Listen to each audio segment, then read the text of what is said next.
Mateus sentiu a mão de Diogo repousar em seu ombro, um toque pesado demais para ser apenas terapia. O ar na clínica de Lisboa tornou-se denso, seu pulso acelerando sob o peso de um desejo não dito. Um passo em falso, e tudo, sua carreira, sua família, sua verdade, poderia desmoronar. Mateus, um jogador de futsal de 28 anos em ascensão, atravessou as portas de vidro da clínica de reabilitação desportiva no coração de Lisboa. Uma lesão no joelho, resultado de um jogo feroz na semana anterior, o obrigara a procurar ajuda. Cada passo enviava uma pontada de dor, mas não era apenas o corpo que o incomodava. Ele carregava o peso de uma vida moldada por expectativas, a pressão do treinador para voltar às quadras, os olhares vigilantes de sua família conservadora, a necessidade de manter sua imagem impecável como promessa do esporte português. Ele não estava pronto para admitir, nem para si mesmo, o vazio que sentia. Na sala de tratamento, Diogo, um terapeuta de 35 anos com uma reputação impecável, o recebeu com um aceno calmo. Seus movimentos eram precisos, mas havia algo na forma como suas mãos tocaram o joelho de Mateus, uma firmeza que parecia ultrapassar o protocolo clínico. Ele começou a manipular os músculos tensos, os dedos traçando linhas ao longo da perna com uma tensão que parecia mais profunda do que a necessária. Mateus prendeu a respiração, o calor do toque enviando uma corrente elétrica por sua pele. Seus olhos se encontraram por um instante, e o olhar de Diogo, firme e hesitante ao mesmo tempo, segurou o dele por tempo demais. O silêncio na sala era denso, quebrado apenas pelo som leve da respiração de Mateus. Ele tentou se concentrar na dor do joelho, na recuperação, em qualquer coisa que não fosse a sensação de que algo estava mudando dentro dele. Ele não era abertamente gay, nunca havia sido. Crescer numa família onde a tradição pesava mais que os sentimentos o ensinara a guardar segredos. Mas ali, sob o toque de Diogo, ele sentiu uma atração que não podia nomear, um conflito que o fazia querer fugir e ficar ao mesmo tempo. Diogo percebeu a tensão. Ele hesitou, as mãos pausando brevemente antes de continuar o trabalho. Ele sabia que estava cruzando uma linha invisível, mas não recuou. Em vez disso, perguntou, com voz baixa, se Mateus estava confortável. Mateus assentiu, incapaz de confiar em sua própria voz. A sessão terminou rápido demais, deixando-o com uma mistura de alívio e frustração. Ele saiu da clínica com o joelho mais leve, mas o peito apertado. Naquela noite, incapaz de dormir, Mateus pegou o celular. Seus dedos pairaram sobre o número de Diogo, que ele havia recebido para agendar a próxima sessão. Ele hesitou, o peso da família, da carreira e das expectativas o puxando para trás. Mas algo mais forte o impulsionou. Ele enviou uma mensagem curta, quase impulsiva: "Podemos conversar fora da clínica?" A resposta de Diogo veio minutos depois, um simples sim. Amanhã, depois das horas. O endereço era uma rua discreta no bairro Alto. No dia seguinte, Mateus chegou ao pequeno apartamento de Diogo ao anoitecer. A porta se abriu, e Diogo estava lá, sem um uniforme clínico, apenas uma presença que parecia preencher o espaço. Não houve muitas palavras. Diogo indicou que ele entrasse, e o ar entre eles ficou carregado, como se cada movimento fosse um teste. Mateus sentiu o coração disparar quando Diogo se aproximou, a mão roçando seu braço de leve, quase por acidente. Mas não era acidente. Mateus não recuou. Em vez disso, inclinou-se para a frente, e seus lábios se encontraram num beijo breve, hesitante, mas que carregava uma promessa perigosa. Naquele momento, Mateus sabia que havia cruzado um limiar. Não era apenas sobre desejo, era sobre arriscar tudo o que ele havia construído. A família que o julgaria, os colegas de equipe que poderiam sussurrar, os patrocinadores que poderiam desaparecer. Diogo também sabia dos riscos. Ele mencionou, em voz baixa, um incidente do passado, uma cliente que interpretou mal sua proximidade, uma denúncia que quase custou sua licença. Mas nenhum dos dois parou. O beijo se aprofundou, e o mundo lá fora, com todas as suas regras, pareceu desaparecer por um instante. Quando Mateus deixou o apartamento, a noite estava fria. Ele caminhou pelas ruas estreitas de Lisboa, o eco do toque de Diogo ainda em sua pele. Ele não podia voltar atrás, mas também não sabia como seguir em frente. No celular, uma nova mensagem de Diogo piscou: "Isso não pode acontecer de novo." Não assim. Mateus leu, mas não respondeu. Ele sabia que não era o fim, mas o começo de algo que poderia destruí-los ou libertá-los. Mateus não conseguia apagar a sensação dos lábios de Diogo nos seus, mesmo quando o sol nascia sobre Lisboa e ele voltava às quadras de futsal. Cada encontro com Diogo, escondido nas sombras do bairro Alto, era um risco que ele abraçava com uma mistura de ousadia e medo. Eles se encontravam tarde da noite, quando a cidade parecia dormir, trocando beijos furtivos e silêncios carregados no pequeno apartamento de Diogo. Cada toque era uma promessa, cada olhar um segredo que os unia e os separava do mundo. Mas o segredo não era tão seguro quanto pareciam acreditar. Durante uma sessão noturna na clínica, Mateus saiu apressado, o capuz cobrindo o rosto, mas não rápido o suficiente. André, um colega de equipe com quem dividira incontáveis treinos e confidências, o viu cruzar a rua sob a luz fraca de um poste. No dia seguinte, no vestiário, os olhares de André eram frios, suas palavras cortantes.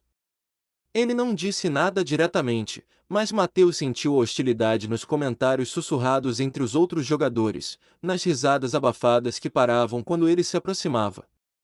A quadra, outrora seu refúgio, tornou-se um campo minado. Diogo, ciente do perigo, tentou alertá-lo.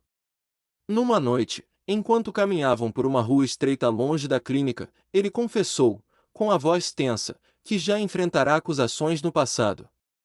Uma cliente, anos atrás, interpretara mal sua proximidade profissional, e a denúncia quase destruíra sua carreira. Ele enfatizou que qualquer deslize agora poderia custar sua licença e a reputação de ambos. Mateus ouviu, mas a advertência apenas o fez apertar a mão de Diogo com mais força. Ele não queria recuar, a ideia de renunciar ao que sentia parecia mais dolorosa que qualquer consequência. A tensão crescia como uma corda esticada, pronta para romper. Mateus tentava manter o foco nos treinos, mas sua mente vagava para Diogo, o calor de seus dedos, a forma como ele pausava antes de cada toque, como se pedisse permissão. A necessidade de esconder quem eram começou a corroer a conexão que construíam. Mateus percebia isso nos silêncios mais longos, nas hesitações de Diogo antes de responder suas mensagens. Ele próprio sentia o peso da família, especialmente do pai, cuja desaprovação era uma sombra constante. Mateus nunca mencionara Diogo em casa, mas sabia que a verdade, se descoberta, seria um terremoto. Então, numa noite, enquanto checava o celular após um treino exaustivo, uma mensagem de um número desconhecido fez seu estômago gelar: "Você não é tão discreto quanto pensa." As palavras eram simples, mas cortavam como uma lâmina. Mateus releu a mensagem, o coração disparado, procurando pistas de quem poderia saber. Era alguém da equipe? Um funcionário da clínica? Ele mostrou o texto a Diogo na noite seguinte, e o terapeuta ficou em silêncio por um longo momento, os dedos apertando o celular com força. Ele sugeriu que ignorassem, mas Mateus viu o medo em seus olhos, o mesmo medo que sentia crescendo em seu peito. Os dias seguintes foram um teste de resistência. No treino, André o confrontou indiretamente, questionando por que ele passava tanto tempo na clínica, com um tom que misturava curiosidade e desdém. Mateus desviou, respondendo com um sorriso forçado, mas a desconfiança já estava plantada. Ele começou a notar olhares de outros jogadores, a sentir o isolamento nas conversas que se interrompiam quando ele entrava no vestiário. A mensagem anônima não teve sequência, mas o silêncio era pior, uma ameaça suspensa, esperando o momento de explodir. Numa noite, enquanto estavam juntos, Diogo tentou falar sobre o futuro, sobre o que significava continuar. Ele admitiu que temia não apenas pela carreira, mas pelo que a exposição poderia fazer com Mateus, a imprensa, os patrocinadores, a família. Mateus, porém, estava cansado de calcular riscos. Ele segurou o rosto de Diogo, os polegares traçando linhas suaves, e afirmou, com uma determinação que surpreendeu até a si mesmo, que não desistiria.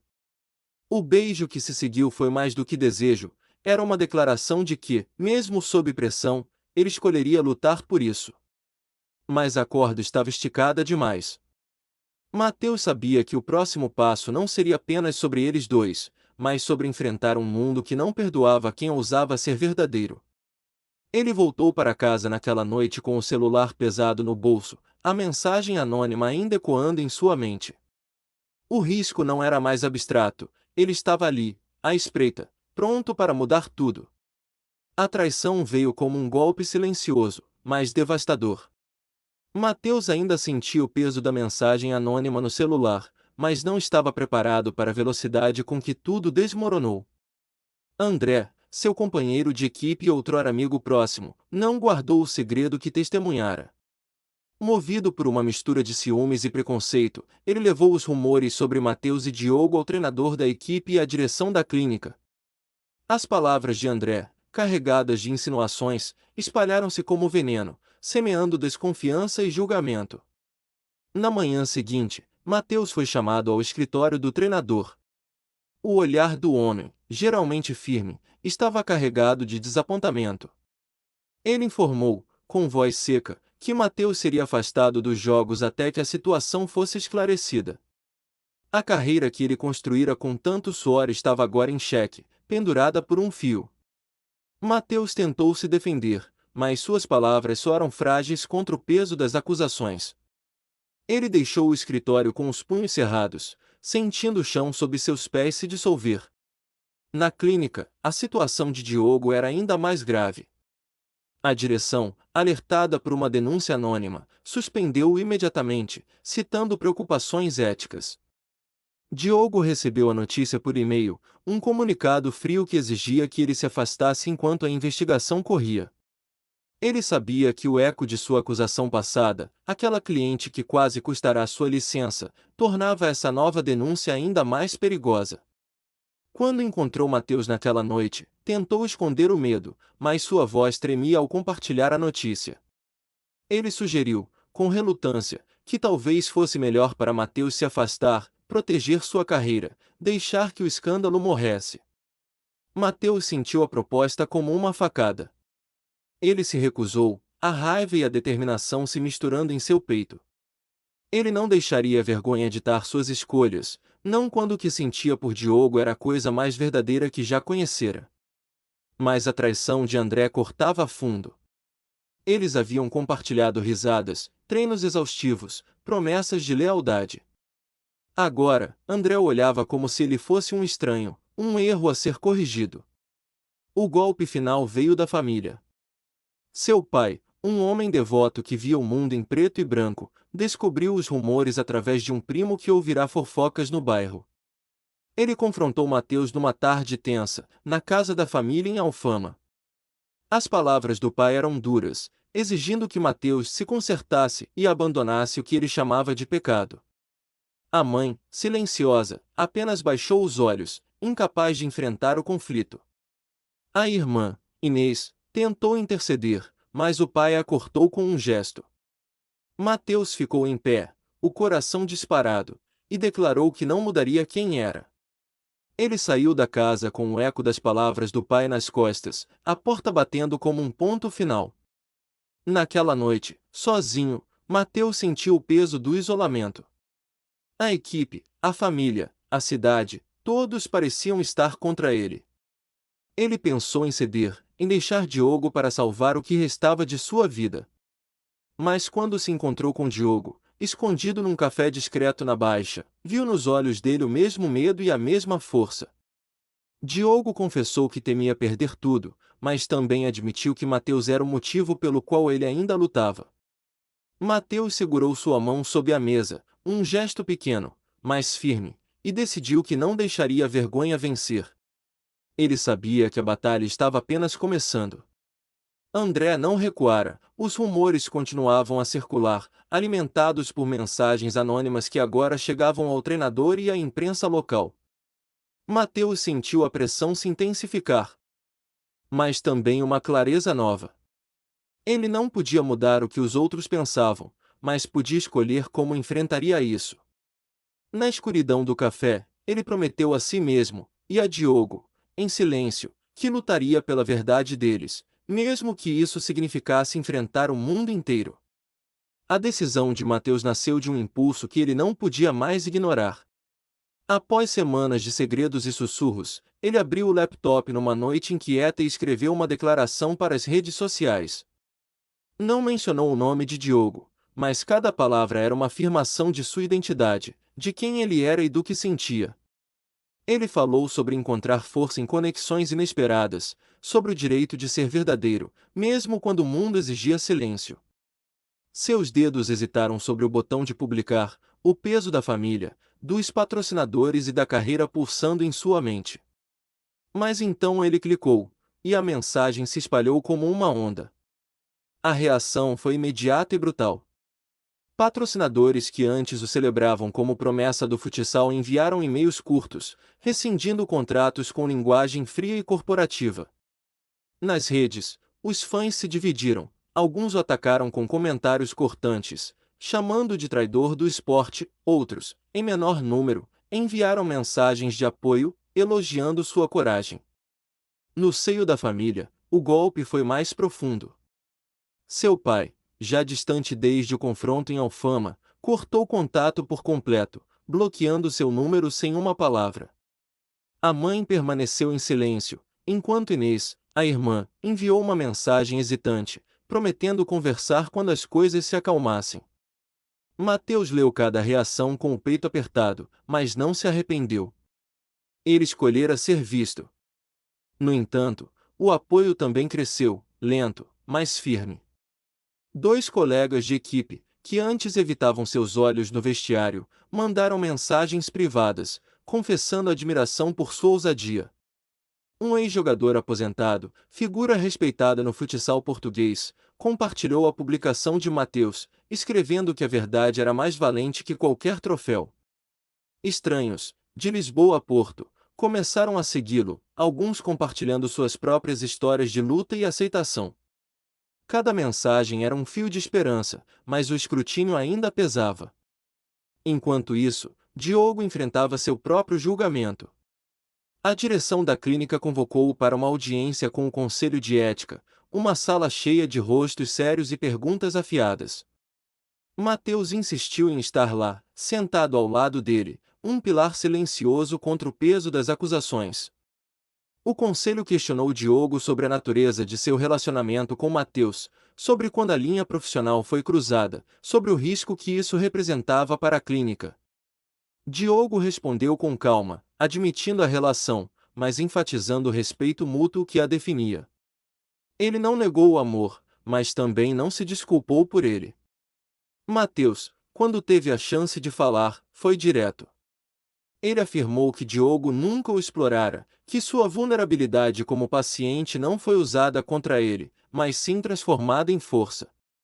Sua voz tremia, mas suas palavras eram firmes, desafiando o conselho a enxergar além dos protocolos. O veredicto não veio naquele dia, mas o conselho liberou Diogo de qualquer sanção imediata, permitindo que ele aguardasse a decisão final. A sala parecia menos sufocante quando saíram, mas a sombra da investigação ainda pairava. A imprensa, alertada por uma fonte anônima, esperava do lado de fora. Câmeras piscaram, microfones foram empurrados em sua direção. Mateus sentiu o instinto de recuar, de se esconder como fizera por tanto tempo. Mas então sentiu a mão de Diogo apertar a sua, um gesto pequeno, mas inegociável. Ele olhou para as lentes e declarou, com voz clara, que não estava escondendo nada. A multidão de repórteres zumbia com perguntas, mas Mateus e Diogo saíram juntos, mãos entrelaçadas, recusando-se a ceder ao medo. Naquela noite, sozinhos, eles não falaram muito.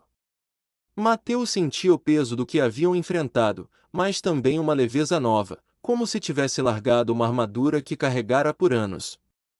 Diogo, ainda tenso com a incerteza da investigação, segurou sua mão com força, como se temesse que tudo pudesse desaparecer. Mas Mateus sabia que, independentemente do que viesse, eles haviam escolhido lutar juntos. A tempestade não havia acabado, mas pela primeira vez, enfrentá-la parecia menos assustador do que o silêncio. A decisão do Conselho de Ética chegou como um alívio frágil, mas libertador. Após semanas de incerteza, um e-mail formal informou que Diogo estava livre de sanções, com o Conselho concluindo que não havia evidências de conduta antiética. A notícia, embora celebrada em silêncio, não apagou as cicatrizes da batalha.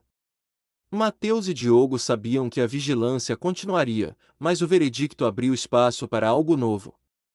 Em vez de se esconderem, decidiram construir algo que refletisse quem eram e o que haviam aprendido, um lugar onde a dor pudesse ser transformada em força.